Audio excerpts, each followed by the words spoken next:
Taipei, Taiwan, 2016. On a quiet street corner, an ATM belonging to First Commercial Bank suddenly began making a strange sound. The motor inside the machine started to groan. Not the soft, intermittent clicks of normal cash dispensing, but the sound of a machine running at full throttle. No card, no one touching the keypad, no confirmation beep. Only the familiar whir-whir sound repeating itself. 1 bill, 2 bills, 10 bills, more. Stacks of cash poured out like a flood, scattering across the concrete floor. 2 shadowy figures in pulled-down hoods appeared, quickly swept the money into a duffel bag, and vanished into the night as fast as they had arrived. A local passerby froze in shock, then panicked and called the police. When authorities later pulled the security camera footage, they saw something deeply unsettling. 2 men standing in front of the machine, doing nothing at all, just waiting as the ATM vomited cash, obeying commands issued by some invisible hand from the other side of the globe. This was only the tip of the iceberg. Just reused code, just phase 3 of a plan that had already been running for 2 years. More than 100 banks across over 30 countries were robbed, with total losses nearing $1 billion. One of the largest bank heists in history, carried out by a faceless group. No nation, no organization, no flag. Just a name. Carbanak. Carbanak. Carbanak. Carbanak. Carbanak.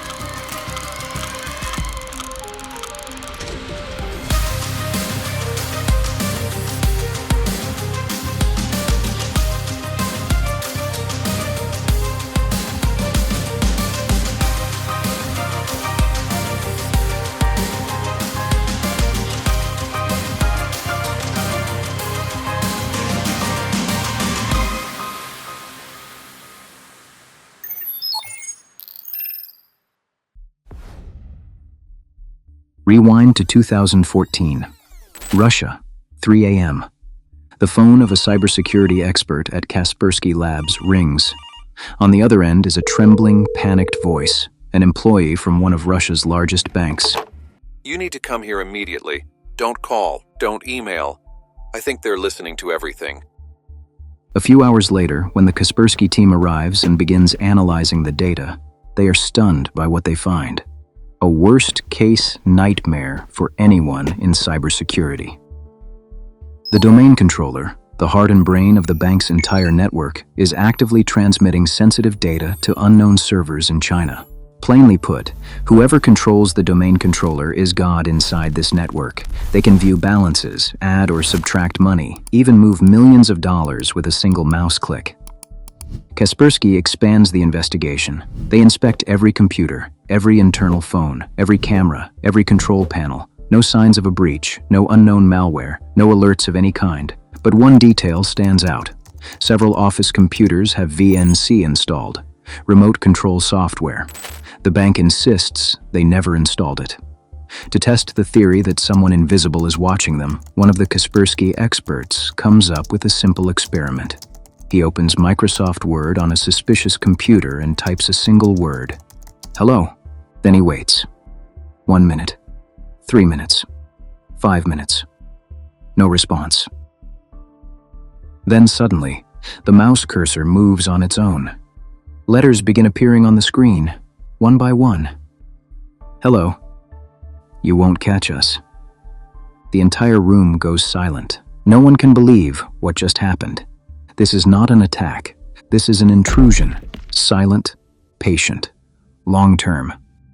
An invisible presence has been living inside the system for months, watching, listening, recording, without leaving a trace. When investigators trace the intrusion back to its origin, it all starts with a single email.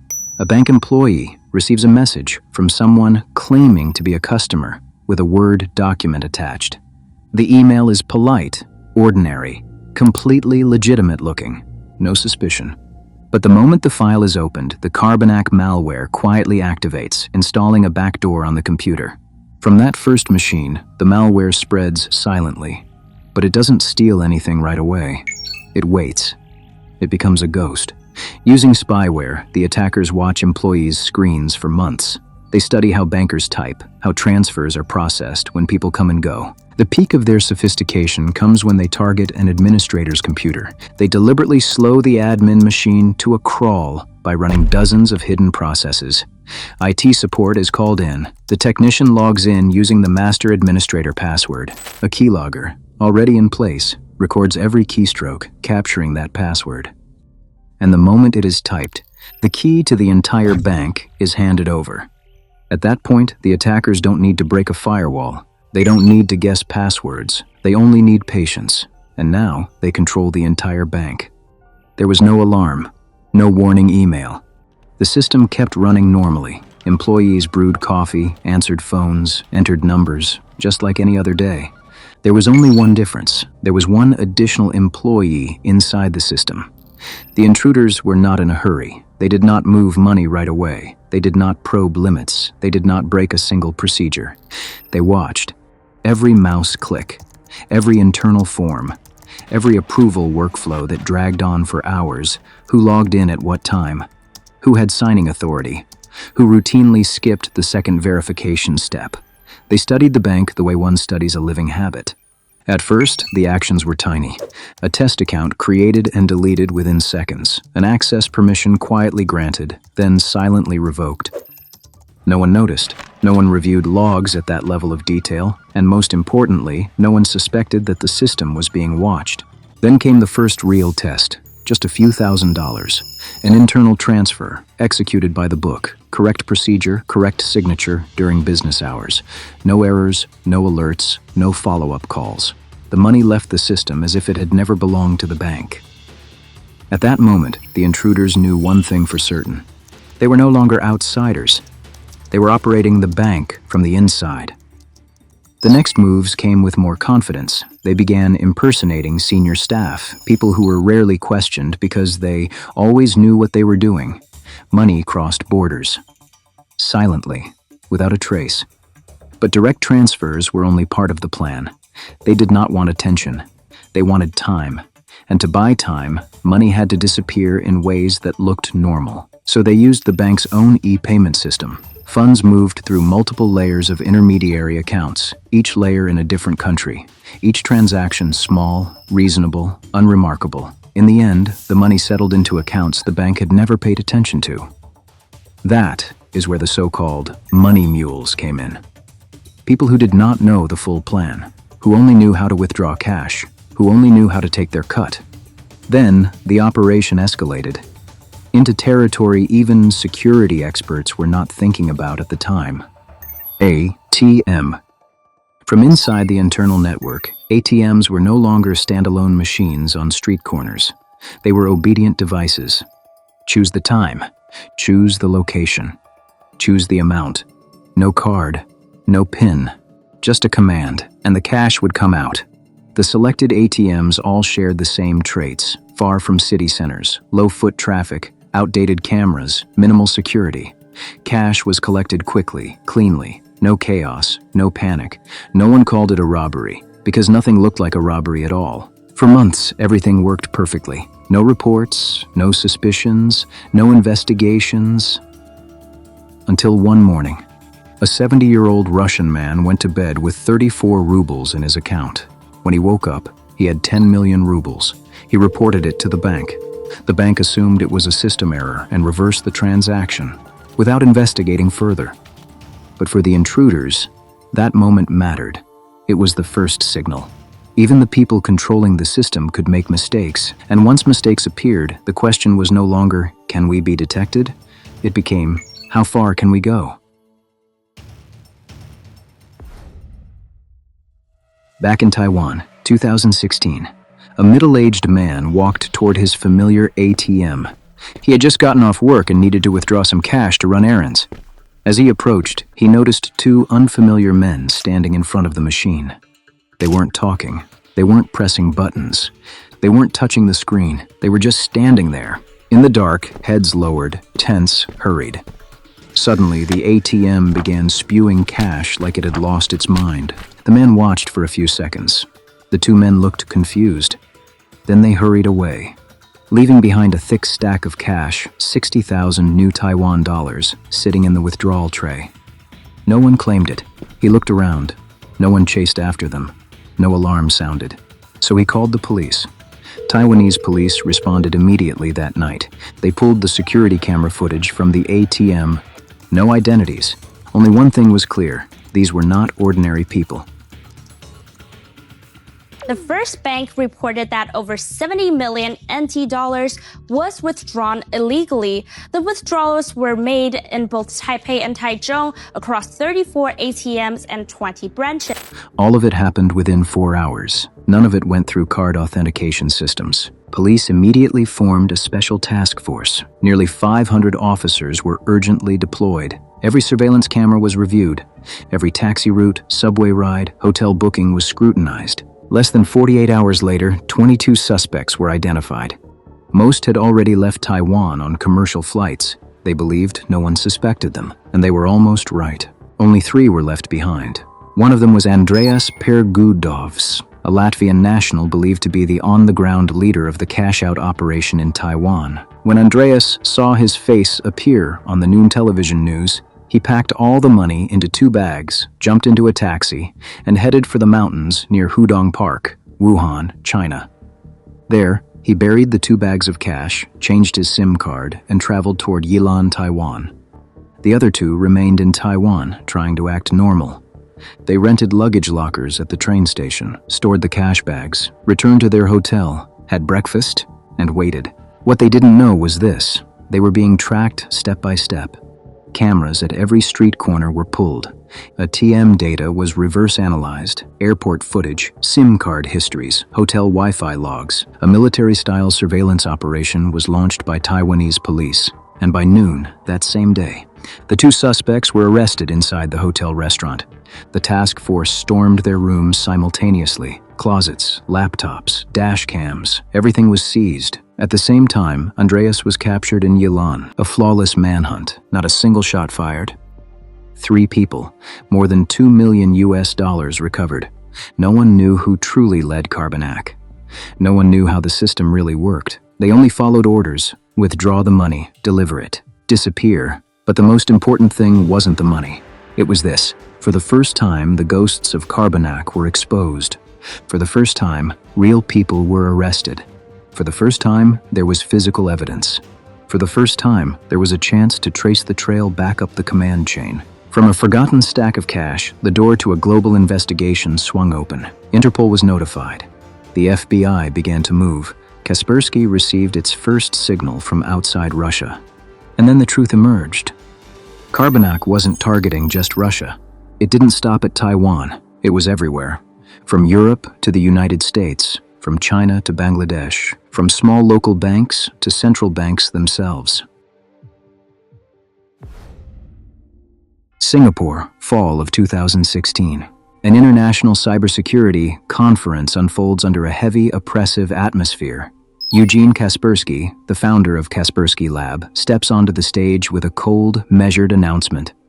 We have been tracking a group for 24 months. They can control ATMs, impersonate bank executives, generate fake money inside internal accounting systems. They leave no trace, and they have never been detected. Carbanak. Silence settles over the auditorium. Then a representative from Europol stands up. We are also investigating a similar attack pattern in Belgium, Spain, Poland, and Germany. No one is surprised. There is only a chill running down spines, spreading quietly from country to country. The incident in Taiwan was the first domino. Eugene Kaspersky, Europol, and Interpol joined forces to form a special task unit, the Joint Cybercrime Action Task Force, known as JCAT. Each party held a fragment of the puzzle. No one could see the whole picture. The first lead came from a mistake in the malware code. A single line, written without a proper line break, accidentally exposed the communication protocol with the command and control server, the C2 server. Because of that, Kaspersky was able to derive a special password. If the correct signal sequence was sent to the correct server address, the server would respond with a unique piece of code. There was only one problem. No one knew the address of the Carbanak server. No IP, no domain, no registered server. Only one option remained: scan the entire internet. Over 48 hours, Kaspersky's experts scanned millions of IP addresses. Send a probe signal, listen for a response, repeat. Then suddenly, a response appeared. Carbanak's C2 server was located in the Netherlands, one of the countries with the most advanced internet infrastructure in the world. No disguise, no concealment, no proxy. As if they were not afraid of being found. Dutch police moved quickly to cooperate. An investigation team was dispatched to the server's location. When the hard drives were decrypted, everything became clear. Transaction histories from dozens of banks, remote ATM control tools, lists of money mules by country, malware versions from Carbanak 1.0 to 4.7. Total money withdrawn, more than $1 billion, from over 100 financial institutions across more than 40 countries. And this was just one server. The data revealed something else. Taiwan was not the first time Carbanak had left a trace. Bangladesh, India, Bulgaria, South Africa. In each country, they changed the malware, changed the method, changed the group name, but the objective stayed the same, taking control of banks from the inside. JCAT coordinated with the FBI, the CIA, and national security agencies across Eastern Europe to expand the investigation. Warehouse raids, server room searches, sting operations targeting money mules in the middle of cash handoffs. One name began to stand out, Denis K., a Ukrainian computer engineer living in Spain. Denis K. had no criminal record, but in the data recovered from the Dutch server, his name appeared in 36 transaction streams, crypto accounts, money transfers, server rental documents. Spanish police surveilled Denis K. for 2 months. He lived quietly, no social media, no attention. But in 2018, an arrest warrant was issued. Denis K. was arrested in Alicante, along with 3 associates. Inside their home, 2 new BMWs, multiple boxes filled with jewelry, and most importantly, 15,000 Bitcoin, worth more than $150 million at the time. But during the interrogation of Denis K., investigators realized something even more disturbing. I'm nobody. I'm just a technician. I don't write code. I only operate a few systems. The people who created Carbanak, I've never met them. Denis K. paid 40% of the profits to Russian and Moldovan mafia groups to hire people to withdraw, transport, and launder the money. But the real masterminds? No one knew their faces. No one knew their names. And worst of all, when Denis was arrested, Carbanak was still operating. It simply changed names: Fin7, Cobalt Spider, Joker Stash, Silence.